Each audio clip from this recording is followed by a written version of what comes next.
कृष्णा। आप सबका मेरे चैनल ज्ञान सुधा पर स्वागत है। आज मैं आपको कार्तिक मातम का 7वां अध्याय सुनाने जा रही हूँ। अब आप 7वां अध्याय प्रारंभ करते हैं। शौनक ऋषि श्री सूत जी से कहने लगे कि सूत जी, कार्तिक तथा तुलसी का महात्म कृपा करके कहिए। तब सूत जी कहने लगे कि हे ऋषियों, जो बात आपने मुझसे पूछी है, यही प्रश्न राजा ने नारद जी से किया और जो कुछ नारद जी ने उत्तर दिया वही कथा मैं तुमसे कहता हूँ। एक समय राजा पृथु नारद जी से पूछने लगे कि हे नारद, भगवान को तुलसी अति प्रिय क्यों है? इसका महात्म और कार्तिक का महात्म तथा इतिहास कहिए। तब नारद जी कहने लगे कि हे पृथु, मैं सब कथा इतिहास सहित कहता हूँ, तुम सावधान होकर सुनो। एक समय राजा इंद्र बहुत से देवताओं और अप्सराओं सहित महादेव जी को देखने के लिए कैलाश को गए। सो जब तक कैलाश पहुंचे तब तक एक बड़े भारी आकार वाले और भयंकर नेत्रों वाले पुरुष को देखकर इंद्र ने पूछा, अरे तू कौन है और शिव कहाँ है? परंतु बार बार पूछने पर भी उस भयंकर पुरुष ने कोई उत्तर नहीं दिया। तो इंद्र ने क्रोध में आकर उसके कंठ पर अपना वज्र मारा, जिससे उसका कंठ नीला हो गया, परंतु इंद्र का वज्र भी भस्म हो गया। फिर उसकी आंख से ऐसी प्रचंड अग्नि निकली मानो इंद्र समेत सारे संसार को भस्म कर देगी। ऐसी दशा देखकर बृहस्पति जी हाथ जोड़ और इंद्र को दंडवत झुकाकर भगवान शिव की स्तुति करने लगे। हे देवादि देव, त्रिपुरासुर और अंकासुर का नाम नाश करने वाले, यज्ञ के फलदाता त्रिपुरारी, आपको नमस्कार है। ब्राह्मणों की रक्षा करने वाले, आपको नमस्कार है। नारद कहने लगे कि हे राजा पृथु, इस प्रकार स्तुति सुनकर श्री महादेव जी त्रिलोक को दग्ध करने वाली अग्नि को शांत करते हुए कहने लगे कि वर मांगो। मैं आपकी स्तुति से अति प्रसन्न हूँ। मैंने इंद्र को जीवन दान दिया, इस कारण आज से तुम्हारा नाम जीव भी होगा। बृहस्पति जी कहने लगे, यदि आप प्रसन्न हैं तो इंद्र की रक्षा कीजिए और संसार को दाह करने वाली अग्नि जो आपके नेत्र से उत्पन्न हो रही है, उसको शांत कीजिए। तब शिव कहने लगे कि नेत्र में से निकली वह अग्नि वापस कैसे जाए, इसलिए अब मैं इसको दूर फेंकता हूँ। ऐसा कहकर अग्नि को हाथ में लेकर समुद्र में फेंक दिया। वह गंगा के संगम में जाकर पड़ी और बालक होकर रोने लगी। उसके रोने के शब्द से पृथ्वी कांपने लगी तथा सातों लोग बहरे से हो गए।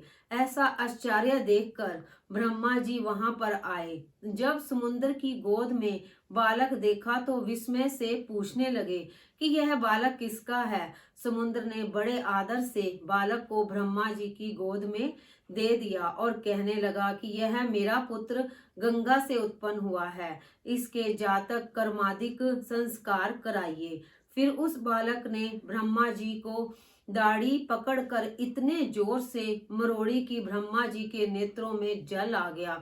किसी प्रकार दाढ़ी छूटी तो ब्रह्मा जी ने कहा कि इसने हमारी आंखों में जल निकाला है, इसलिए इसका नाम जलंधर होगा और अभी युवा हो जाएगा, क्योंकि यह शिव के अंश से उत्पन्न हुआ है। इस कारण शिव के सिवा और किसी से नहीं मारा जाएगा। जहाँ से इसकी उत्पत्ति हुई है वही विलीन होगा। ऐसा कहकर ब्रह्मा जी ने शुक्राचार्य को बुलाकर उसका राज्याभिषेक कराकर अंतर ध्यान हो गए। तब समुद्र ने कमल नेमी की कन्या वृंदा के साथ उसका विवाह कर दिया। परम सुंदरी वृंदा के साथ क्रीड़ा करते हुए जलंधर परम सुख प्राप्त करने लगा।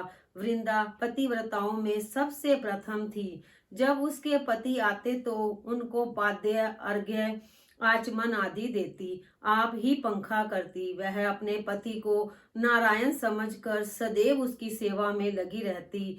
नारद जी कहने लगे कि हे राजा पृथु, अब पतिव्रता स्त्रियों के लक्षण कहते हैं।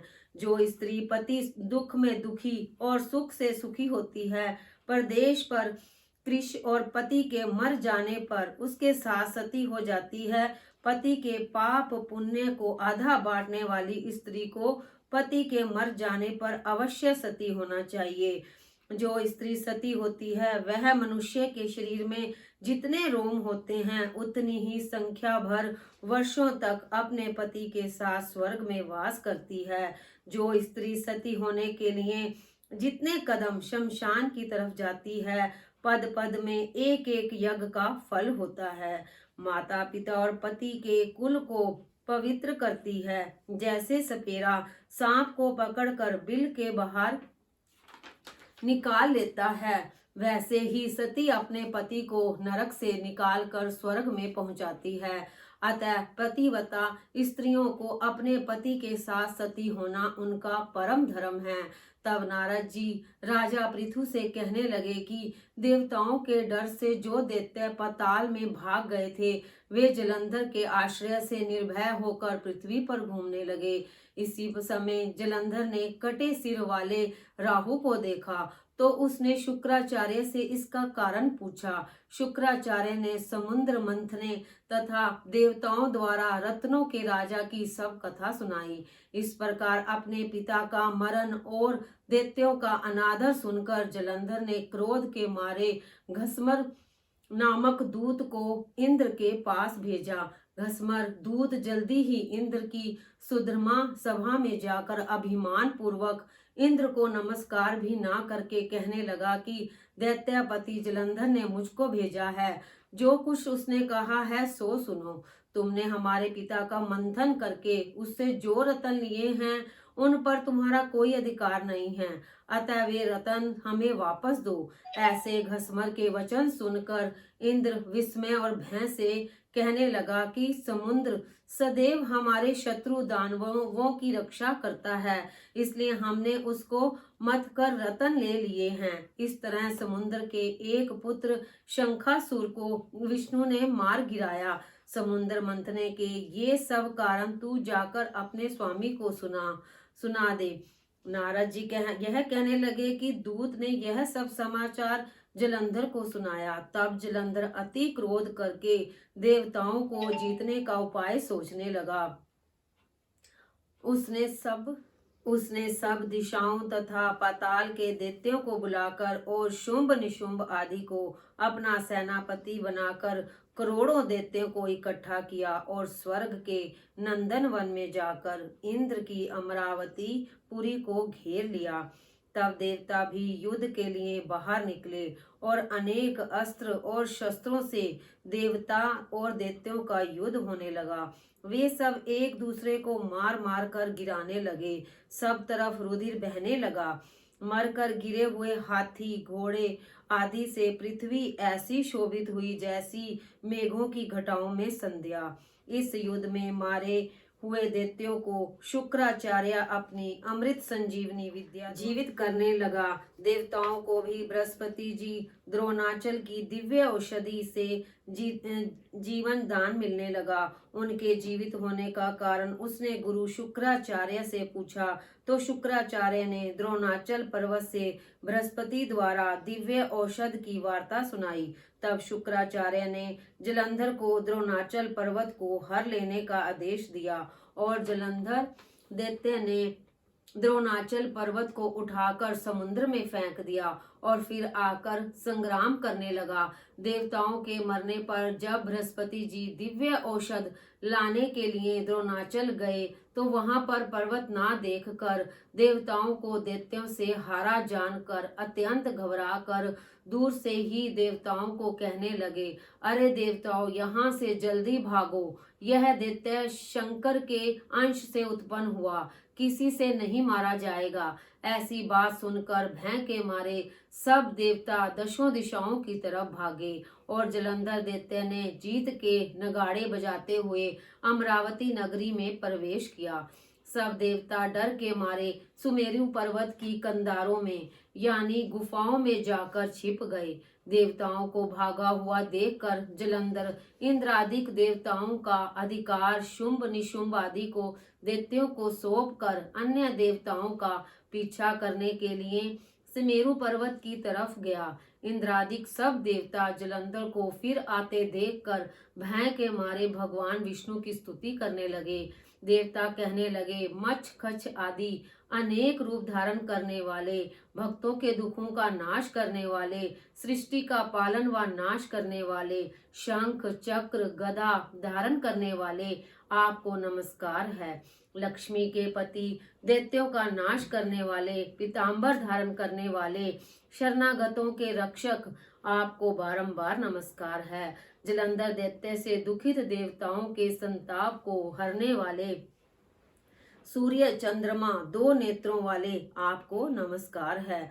नारद जी कहने लगे कि हे राजा पृथु, जो कोई भगवान की इस संकट नाशक स्तुति को पढ़ता है उसके सब संकट नाश को प्राप्त होते हैं। ऐसी स्तुति सुनकर विष्णु देवताओं को दुखी जानकर शीघ्रता से उठकर गरुड़ पर सवार हुए। तो लक्ष्मी जी ने पूछा, भगवान आप कहाँ जा रहे हैं?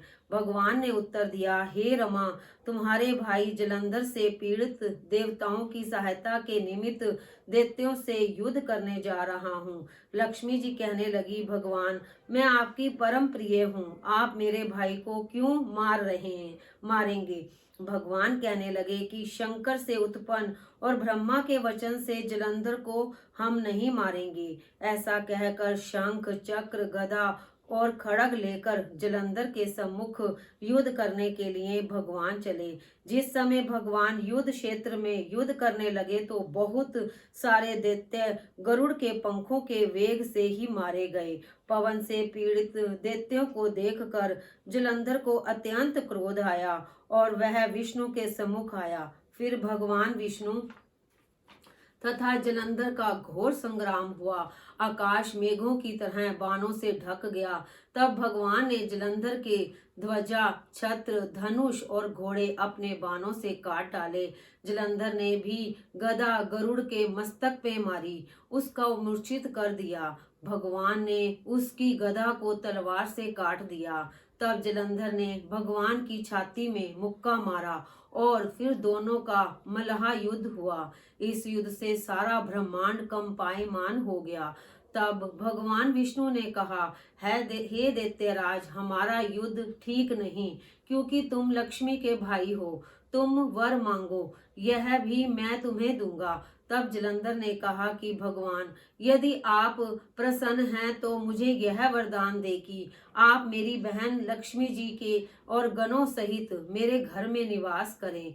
ऐसा ही होगा। यह कहकर भगवान लक्ष्मी के सहित जलंधर नगर में चले गए। तब जलंधर ने देवताओं के स्थान में हर जगह दैत्यों को निमित्त किया तथा देव, यक्ष, किन्नर, गंधर्व आदि के पास जो भी रत्न थे सब बस में कर लिए। पाताल में निशुंभ को शासन के लिए भेज दिया। उसने शेष आदि नागों को वश में किया। इस प्रकार देव, यक्ष, किन्नर, गंधर्व, मनुष्य सबको अपनी प्रजा बनाकर धर्म नीति से सबका पालन पुत्र के समान करके त्रिलोक का राज्य करने लगा। नारद जी कहने लगे कि हे राजा पृथु, एक समय भगवान के दर्शन करने तथा जलंधर की राज्य लक्ष्मी देखने के लिए मैं जलंधरपुर में गया। इति 7वां अध्याय।